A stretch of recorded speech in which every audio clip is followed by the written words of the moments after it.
এটা হচ্ছে একটা পটেটো ক্র্যাকার্সের প্যাকেট এবং এই প্যাকেটে দেখুন উপাদান এবং নিউট্রিশনাল ফ্যাক্টস দুটাই আছে, কিন্তু দুটাই আহ, কালো কালার দিয়ে। আর এর ব্যাকগ্রাউন্ড কালার হচ্ছে সবুজ। আর এই সবুজ কালারটা দেওয়ার কারণে এই কালো কালারের নিউট্রিশনাল ফ্যাক্টস এবং উপাদানটা খুব ভালোভাবে ভিজিবল হচ্ছে না। এরই পরিবর্তে যদি তারা সাদা কালার ইউজ করতো কালো কালারের বদলে, সেম ব্যাকগ্রাউন্ড রাখতো আর সাদা কালার ইউজ করতো নিউট্রিশনাল ফ্যাক্টস এবং উপকরণ হাইলাইট করতে, তাহলে দেখুন আম, কতটা সুন্দরভাবে হাইলাইট হতো। এখন এটা ইন্টেনশনালি করা হয়েছে নাকি আহ, যারা ম্যানেজমেন্টে আছে তাদের চোখে পড়েনি বিষয়টা, এটা কি কোম্পানির কোনো স্ট্র্যাটেজি, এটা বলা মুশকিল। তবে আমার মনে হয়েছে যে তাদের ঠিক করা উচিত। আমার মনে হয় একটি প্যাকেজ ফুডের সব থেকে গুরুত্বপূর্ণ সেকশনটা হচ্ছে উপাদান এবং নিউট্রিশনাল ফ্যাক্টস সেকশনটা। আর এটাই যদি ভালোভাবে ভিজিবল না হয় তাহলে তো প্রোডাক্টের কোনো ক্রেডিবিলিটি থাকলো না। এই পাশেই আবার দেখুন আপনারা এই যে বারকোডটা আবার দেখুন সাদা ব্যাকগ্রাউন্ড দিয়ে উপরে কালো কালার দিয়েছে। এরা এই কাজটা কিন্তু তারা এখানেও করতে পারতো ভালোভাবে হাইলাইট করার জন্য। কিন্তু এখন ভোক্তাদের যাতে নজরে কম আসে এই জন্য কাজটি করা হয়েছে নাকি আসলে ম্যানেজমেন্টের কোনো ভুল, এটা বলা মুশকিল। তবে আমার মনে হয় এই জিনিসটা আম, তাদের ঠিক করা উচিত।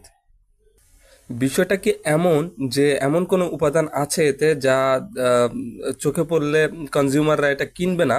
বিষয়টা তো এমন না, তাই না? এখানে তো স্পষ্ট করে সবকিছু লেখা আছে। তো এর ভিজিবিলিটি বাড়ালে সমস্যা কিসে?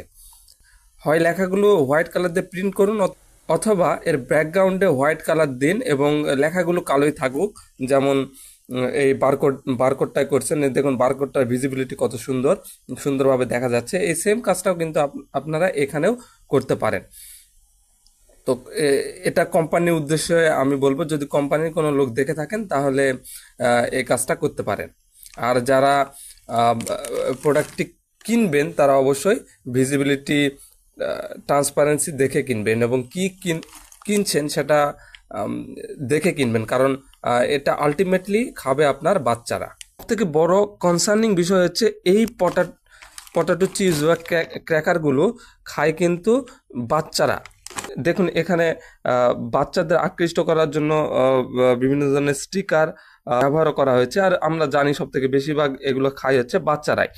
তো আম, একটা প্রোডাক্টের সব থেকে গুরুত্বপূর্ণ অংশ হয় তার উপকরণের সেকশন আর হচ্ছে নিউট্রিশনাল ফ্যাক্টের সেকশনটা।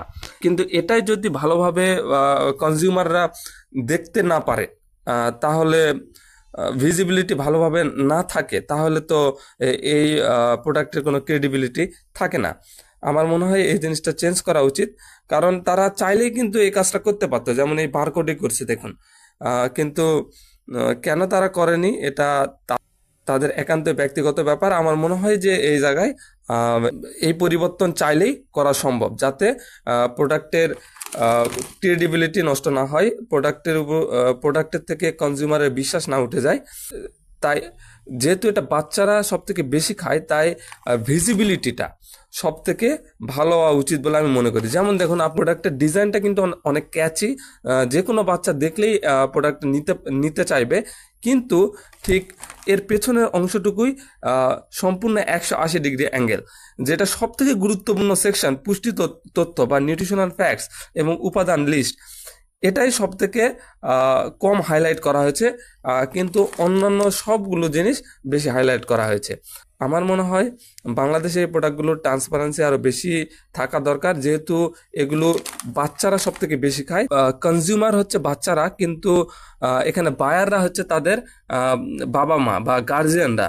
সো যারা গার্জিয়ান আছেন তারা তাদের বাচ্চাদের এইসব প্রোডাক্ট দেওয়ার আগে অবশ্যই নিউট্রিশনাল ফ্যাক্টস এবং উপকরণ বা ইনগ্রিডিয়েন্ট লিস্টটা খুব ভালোভাবে দেখে নেবেন যে এখানে কি আছে এবং আপনার বাচ্চাকে কি খাওয়াচ্ছেন।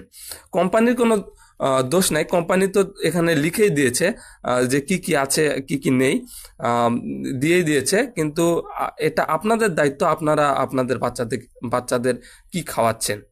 সরকারও গভর্নমেন্টও অনুমোদন দিয়েছে এই যে এই সকল উপাদানগুলো যেগুলো ইউজ করা হয়েছে, পটেটো ফ্লেক্স, পটেটো স্টার্চ, ময়দা, ভেজিটেবল অয়েল, যেখানে পাম অলিন ইউজ করা হয়েছে, আহ, এগুলো তো সরকার অনুমোদন দিয়েছে, তাই কোম্পানিগুলো ইউজ করেছে। সরকার যদি অনুমোদন না দিত তাহলে কোম্পানিগুলো ইউজ করতে পারতো না। তো যেহেতু এই উপকরণগুলো অনুমোদন প্রাপ্ত, এগুলো খাওয়ার যোগ্য, কিন্তু লং টার্মে আপনার স্বাস্থ্যের উপর কি ইফেক্ট ফেলবে বা আপনার বাচ্চার উপরে কি ইফেক্ট ফেলবে, এটা আপনাকেই রিসার্চ করে বের করতে হবে, আপনাকেই আম, এগুলো সম্পর্কে কনসার্ন থাকতে হবে। সো নেক্সট টাইম কোনো প্রোডাক্ট কিনতে গেলে অবশ্যই নিউট্রিশনাল ফ্যাক্টস এবং উপকরণের লিস্টটা ভালোভাবে চেক করে নেবেন, এবং কোম্পানির দায়িত্ব যাতে ভোক্তারা কোনো ধোঁয়াশার মধ্যে না থাকে, এগুলোর ট্রান্সপারেন্সি আরও ভালো করা উচিত বলে আমি মনে করি।